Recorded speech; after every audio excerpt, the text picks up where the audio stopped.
Hello and welcome to day 8 of Ganeshotsav 2020. Day 8, the number 8 carries a lot of significance in Hindu mythology. There are eight avatars, 8 different names.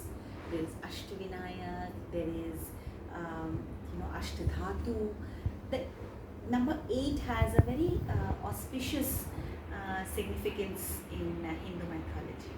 So I'm going to pick up one of the names of the 8 avatars or 8 names commonly used for Lord Ganesha and tell you short stories about that particular name.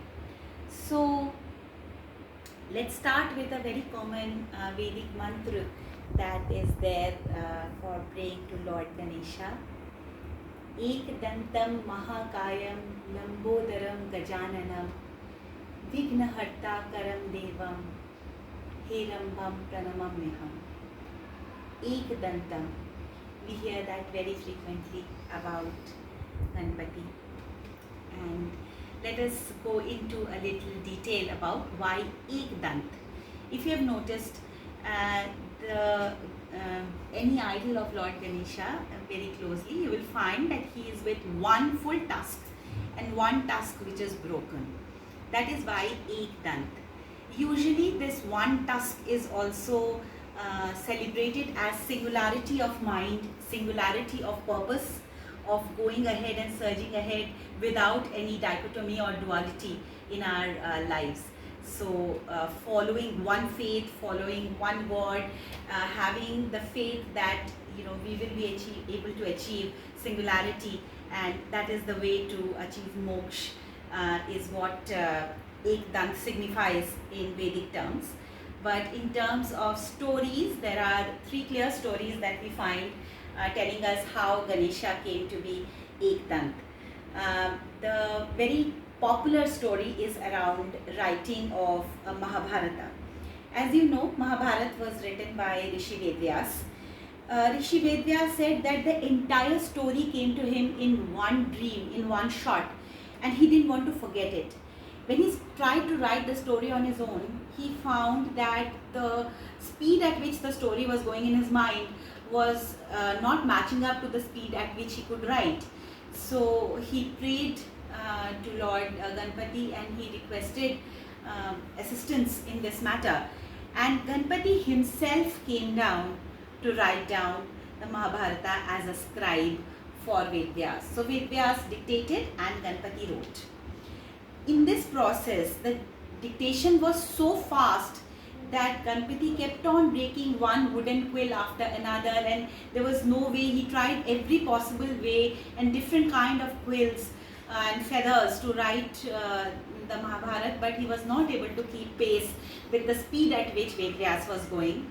So to ensure that Vedyas could complete the entire story in one go without stopping, Ganpati broke off one of his tusks and used it as the reed to write the entire Mahabharata down, and that is how he came to be called as Ekdant. This is one of the popular stories which is there. The second story is regarding one of the avatars of Vishnu called Lord Parshuram.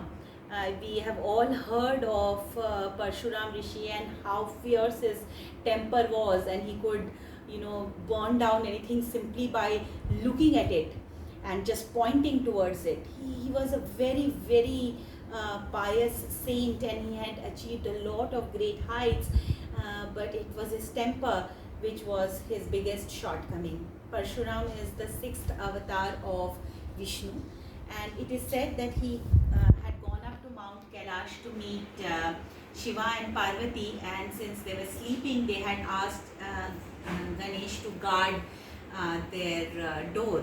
And when Parshuram reached Kailash, he requested to meet Shiva. Ganesha would not move away from the door, and this enraged Parshuram, and he used his axe to hit Ganesh, and in that hit he breaks and chops off one of the tusks. So that is the second story, and this of course enraged Parvati and Shiva both, that how could Parshuram hit Lord Ganesha, and Parshuram also himself realized that what a big folly that he had made. He immediately gave away his axe to Ganesh, and even today in the murtis you can see in one of the hands Ganesha holds Parshuram's axe, and that's how he came to lose one of his tusks. That is the second story. The third story is popular around in South India, where there was an asur called Gajamukasur, whom nobody was able to conquer, and he had the boon that he could survive any weapon. Gajamukasur was a Shiv Bhakt, and he had prayed so much, and he had asked Shiva for a boon, and he had asked that I cannot be killed by bow and arrow, by axe, by any spear, so no weapon could kill him. And when Gajamukasur became a terror across all the three universes, it is only then that Ganpati decided to break off his tusk and kill Gajamukasur with it, and that is how he came to be Ekdant. There may be multiple more stories, but these are the three popular stories which are there around how Ganpati became Ekdant. So that's the tale for today. Thank you for listening to me. Ganpati Bappa Moria.